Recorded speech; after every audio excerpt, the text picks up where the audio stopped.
So hello guys, kung bago pa lang, like, subscribe, comment, share, talaga na sa playlist. Sa ating sa spiritual life or topics in life 2024 to 2020.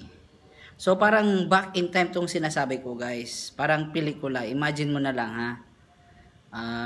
Parang pelikula yung pinanood mo sa YouTube, parang video. Madali lang magawa ng video mga ganun. Medyo magastos na pero alam natin yung mga edit eh. Parang ganun din siya na yung si back in time kailangan niya bumalik doon sa 1957 para sa 1986 para mabuhay siya kasi hindi siya mag-i-exist kasi hindi nagkatuluyan yung nanay tatay niya.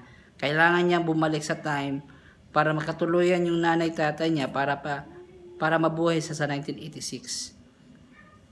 Ganun ang buhay natin. Kailangan natin ngayon is the past para sa future times. Ngayon, kung hindi natin to aayusin yung buhay natin ngayon sa present time ngayon o anong year yan o taon, kung hindi mo aayusin yung foundation mo, parang pagtatayo kasi ng bahay yan. Kailangan ito pagtitiles pa lang sa bahay mo, sa kusina mo. Kailangan mo munang alam yun paano mag-tiles, magmasa, patuyuin mo yan, susukatin mo yan, ikakat mo yan, bubuhatin mo yan. May process yan. Hindi mo diretsyo na lagay ng lagay ka. Siyempre, palpak ang trabaho kung hindi mo alam yung gagawin. O, diba? It takes time na titigas mo na simento, didikit talaga, maganda yung pag-design, ganun. Ngayon, kung ang iba kasi hindi pa alam ang gagawin, hindi pa supposed to be, hindi pa dapat mag-asawa, nakasawa na kasi nag-scandal na, pumili lang din ng ganun, di siyempre, anong i-expect mo? Kung sa pelikula pa lang, ma-imagine mo, wala ka talagang pera. Yun ang expect mo. Pagkatapos, wala kang pera, naghahanda, muroon ka sa sakit. Kahit may pera pa, nagkasakit pa. Example para ni Doc Willie Ong. Doktor nga yan, di ba? O bakit pa nagkasakit? Kung doktor siya, dapat alam niya paano hindi magkasakit. Dahil sa stress lang. So, pag-asawa ka na wala kang pera, stress talaga pupuntahan mo. Magka-cancer ka, pupunta ka sa doktor. Paggamot, kulang lang pera mo. Di pagkatapos ang reality, kung magkasakit ka, kulang yung 200 to 300,000 mo. Saan ka maghahanap ng panggamot mo na mahal naman lahat ng bilihin? Sa trabaho mo, iwan ko lang kung makaipon ka ba ng 200 to 300,000 sa buong buhay mo. Sa pagtatrabaho mo, wala ka na kailangan. Kung makaipon ka ganun na pera, kung magtrabaho ka lang, wala ka lang pasyal-pasyal, wala kang asawa, wala ka dapat bisyo. O, di ba? Kayo, dalawang mag-asawa, walang anak, walang bisyo, mag-ipon, puro trabaho, puyatan. Bago ka makapera ng 200 to 300,000 to 1 million, para ipagamot mo na sa sakit mo, hindi, sa pagtatrabaho mo ba, hindi ka na gagasto para sa pagkain mo, sa tubig, sa kuryente mo, madali mo maipon yun. Maraming gagastusin ang buhay. O, di ba? Back to reality tayo. O, magastos ka naman. Sino bang taong hindi kakain ngayon? Magbabayad ng kuryente, si Mga Judith. O, mga pangangailangan mo, mag-inom ka ng juice doon lalo pa kung may bisyo ka, magsigarilyo ka pa, ilang kaha yun? O, magkano isang kaha? 120, bagong update. O, Red Horse, 20, o, maliit lang yun, o, 100. Kung ipon mo yun, o, 10 years, milyonaryo ka na. O, ngayon, di ka pa magkasakit. Pagkatapos nung naubos na yung pera mo, wala ka na, nagkasakit ka pa, naubos yung pera mo, magpagamot ka naman sa doktor, doble ang gastos mo. Ngayon, nakaipot yung trabaho mo, yung negosyo mo, sapat ba sa pagpagamot sa sakit mo? Tignan mo si Jillian Dablo. O, milyonaryo yun ha, ubos yung pera sa gamutan niya, milyonaryo yun ha, negosyante yun, namatay yata yun 2022. Maganda na babae, negosyante, mayaman na. Dahil nagkasakit siya kasi nagmamadali siya sa pagkain niya, fast food lang, wala siyang alam kasi pera-pera lang Di ka marirescue kasi ligtas ang may alam. Sayang, useless lang yung pera mo, kahit gaano pa bagbag yung pera mo, kung wala kang alam, sayang lang yan. Sa kain mo lang, patay ka na. Sa air pollution pa lang, kung makita mong air pollution, napakatindi talaga, totoo yun. Pagkatapos, mga iniinom mong soft drinks, alak at bisyo, droga na yan, di patay na patay talagang katawan mo. Di pa kumakain ng gulay, walang vitamins, mamatured ka talaga, puyat pa araw-araw. Eh dahil sa nagmamadali, di ba? Yun ang disaster. O, pupunta daw, magtira-tira ng bahay doon sa mga gilid-gilid, sa sapa, sa bundok, sa dagat. O, dito sa Manila, meron diyang squatter. O, hindi naman natin sila ginadjudge. Ang nangyari lang dyan, nagmamadali. O, baka maubos ng bukas, di ba? Ganun. May bukas pa. Ang dami pang bukas. Ilang sako pang kakainin mong bigas. 'Di ba? Kung i-imagine mo, ilang tubig pa na litro ang iinumin mo, iihi mo, ganun. Ang dami para mabuhay lang. And yung ginagawa natin na basic food pa lang, kaya malaki ng gastos dahil sa inflation. Biro mo, sabay-sabay lahat ng bilihin tumataas. Eh ano na lang bibilhin mo? Yung iba kasi na problema, mangutang kasi bibili ng mga bagong bag, bagong iPhone, mga bagong labas ng mga gadget kasi consumerism eh. Murag capitalist word eh. Hindi ka naman pinipilit eh kasi gusto nila pipilitin ka na bili ka ng mga ganito mahal. Pero pangbili ng pagkain, pang vitamins wala nga. O, di ba? Pang negosyo wala nga. Okay lang kung may negosyo ka at pagkakitaan. Eh kung wala, simpleng tao lang tayo, di iPhone 6 lang tayo. Paano na, last version na lang sa YouTube. Oh, yung parang YouTube update. Nag-update din ang mga software. Ngayon, alam mo naman, nagtatrabaho ka nga, simple lang ang buhay mo. Wala kang asawa, anak. Oh, ang pera mo, nandun lang sa bisyo lahat. Sabi ba nila na, ano daw ko, shopping na shopping. Eh, sabi ko, ang pera niya nasa ano eh, sa sigarilyo niya eh, hindi niyo binibilang eh. Sa akin, ang sigarilyo, parang mahal siya talaga. Sigarilyo lang guys, lalo na magsabo. At lalo na mag-asawa ko mag-chicks. Eh, mali pa nakasama mo, di sayang lang. Kasi ayaw na nila maghintay, ayaw nila mag-advise. Kasi itong sinasabi ko, ano na to, 30 years with experience to, 20 years. Ilang generation nang nakita ko na nakikita, 1995, 2000, 2010, 2015, 2020, 2020. Hanggang 2024 to 2030, hanggang 2090 to 2100. Itong sinasabi ko, ito na talaga ang final formula. Final na talaga na idea. Okay, hindi na to magbabago itong sinasabi ko. Kung anong sinabi ko mula noon hanggang ngayon, ganun. Habang tumatagal, palala, getting worse and getting worse every day. Every month, every week, every year. Pahirap ng pahirap ang sitwasyon. Alam mo naman, naghahabol tayo eh, parang umaakyat eh, swerte kung umabot ka ng 90 years old ngayon. Ngayon, ang buhay ngayon ng tao, 50 years old na lang, 60 years old kasi may mga sakit. Minsan magkasakit, 30 years old. Ako minsan, kung balik pang decision ko, 24 years old, patay na sana ako. Noon pa. Umiyak talaga ako kasi wala akong alam, wala akong pera. Kailangan mo talagang kay kaalaman. Hindi nakabase yan sa dami ng pera, bundok-bundok, planeta ang pera mo. Kung mali ang ginawa mo, mali talaga yan. Hindi mo makakukurik yan sa doktor na, ang doktor magician na, buhayin mo lang anak ko, bibigyan kita gano'ng karaming pera na ano, yun buhay, hindi yan nabibili sa pera. Yun lang din na, health is wealth. Ang mabuhay ka na walang sakit, kayamanan yan.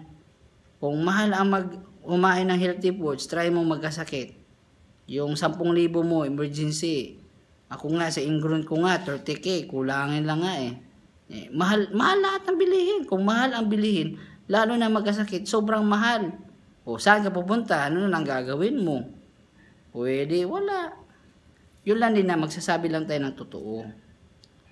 Kayo, kailangan na alagaan mo yung kalusugan mo. Napakamahal ang magkasakit. Kung mahal pa lang yun ang pagkain at magkasakit, at magtrabaho, napakadaming requirements at maraming gastusin. Lalo na pag-asawa, gastusin talaga yan. So, imagine mo kung sabay-sabay lahat yan. Saan ka kukuha ng pera pang gastos mo dyan? O, di ba? Ikaw, estudyante ka pa lang, bata ka pa, di ka, laro-laro lang, upo-upo lang sa bahay, hindi ganun lang sa buhay. Ang pagtatrabaho, patayan talaga yan. Nalaman ko talaga yan. Dugot, pawis, mapapil mo ang buto mo, nanginginig, ang sakit. Kahit sanay na ako sa init at trabaho, yung trabaho talaga matindi talaga. Nasanayin ko talagang nagtrabaho na grabe talagang patayan. Kahit magkahinga, sakit na. Talagang totoo. Sabi din nila, bibi-bibi lang daw ang gawa ko. Paano, ano na lang ba ang reality? Diba? May mga discrimination pa doon.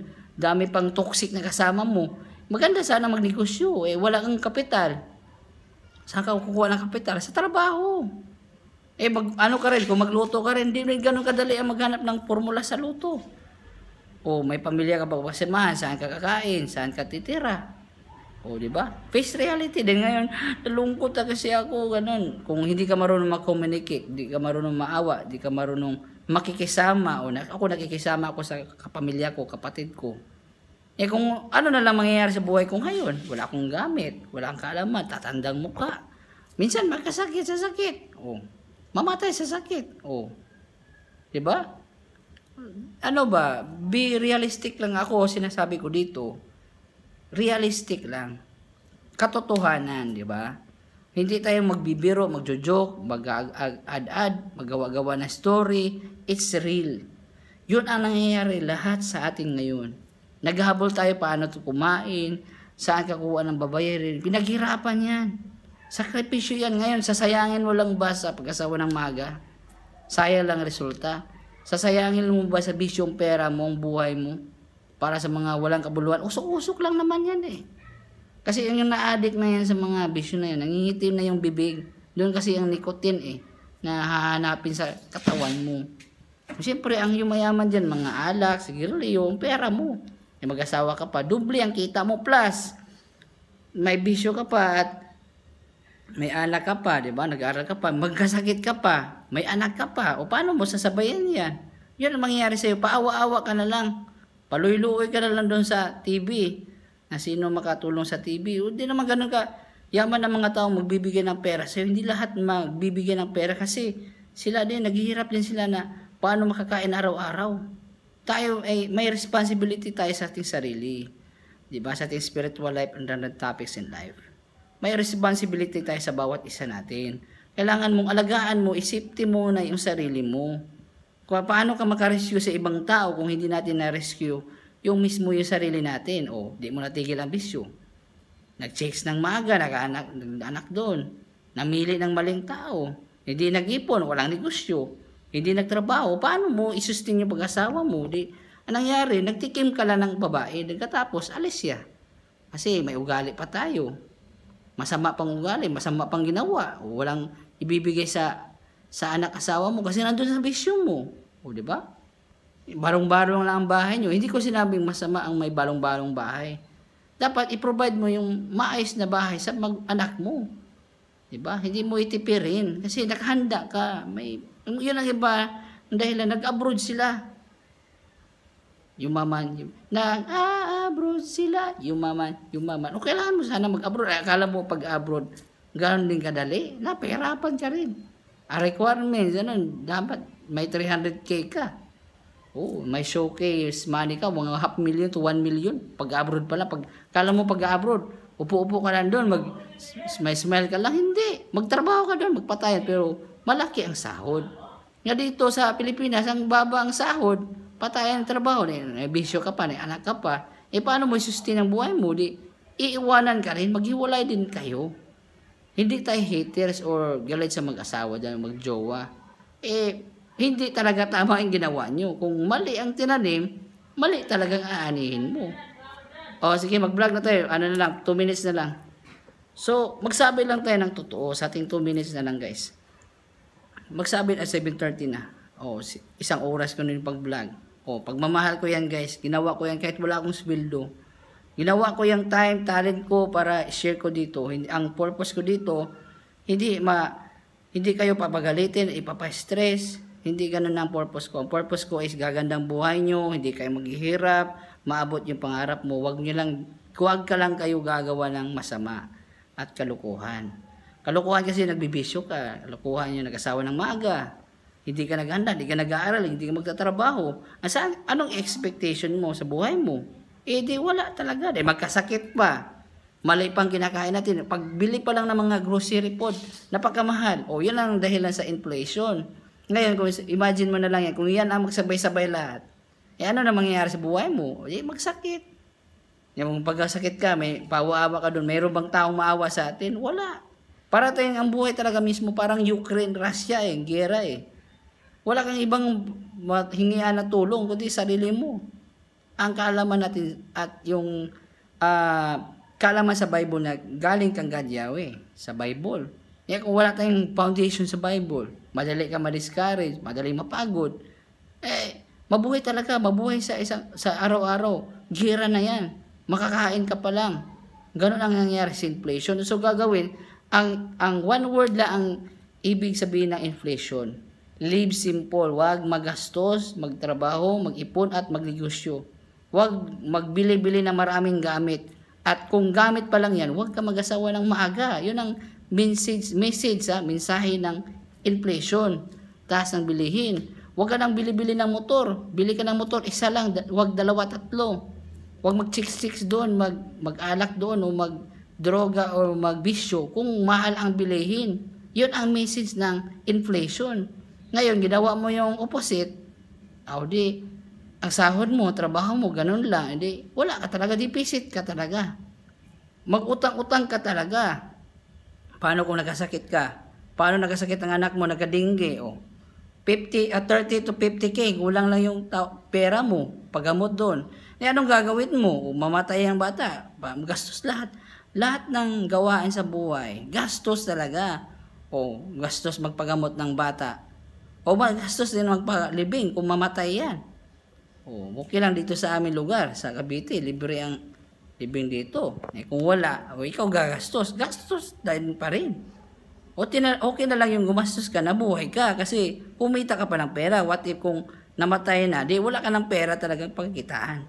Maliban lang kung mayaman ng magulang mo, parents mo. Kung what if namatay sila lahat, tanggal talagang buto. Yun lang din guys na sinabi ko, totoo to. Okay, from the bottom of my heart, galing sa puso ko talaga to. Wala tayong scripted dito. Okay? So, totoo lang to sinasabi ko, pangako ko, swear ko lang na totoo itong mga sinabi ko, legit to. Based through experience to, hindi to ngayon lang na nalalaman ko. Okay? So, totoo lang, wala tayong kasinungalingan dito. Okay? So, like, subscribe, comment, share, love you, peace, love you all. So, be inspired, be motivated sa sinasabi ko. Huwag lang magalit, huwag ma-insecure. Sinasabi ko na lahat ang solusyon. Pwede mo ulit-ulitin yung video. Basta, huwag mag-asawa ng maaga, mag-ipon, huwag magbisyo, kasi mahal ang bilihin. Magseryoso tayo sa buhay. Kasi buhay parang gira yan. Kalaban mo, Manny Pacquiao. Kung mag-asawa ka pa, naku, nahirapan mo lang buhay mo.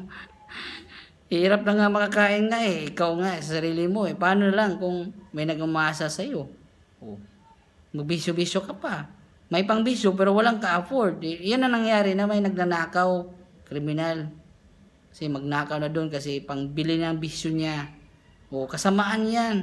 Nagdroga doon, nagsigarilyo pa. Ang mga temptation yan, wala na pangbili yan, pang maintenance, magnakaw na yan. Yun lang na masama talaga. Sabi ni Sir Buyet, huwag mo na lang simulan ng bisyo. Mahirapan ka talaga. Parang nakatali ka na talaga dyan. Buti na lang malakas ang isip ko. Ang will ko na kung hindi talaga. So, like, subscribe, comment, share, love you, peace, love you all. Ganun talaga ang tono ko. Pero mabait talaga ko. Mamon ang puso ko. Ganun talaga kami magsalita ng Bisaya. Ay, ganito po. Hindi na ganun. So, insya na po. So, like, subscribe, comment, share, love you, peace, love you all. Thank you po. So, inspiration lang to ha. Hindi tayo nang di-discourage or magda-down ng tao. Hindi. Sinabi ko lang dito, solusyon. Solusyon sa problema sa buhay. Kung hindi mo gagawin to, mapuproblema ka talaga. Pero what if, kung gagawin mo ito, try mo lang sinabi ko, 10 to 20 years from now, kung 10 years old ka, yayaman ka talaga. Hindi lang siya ganun kadali. Okay? Tiis-tiis lang muna. Habang bata pa, magsakripisyo para pag 30 mo, hindi ka kawawa. Totoo lang talaga yan. Thank you po.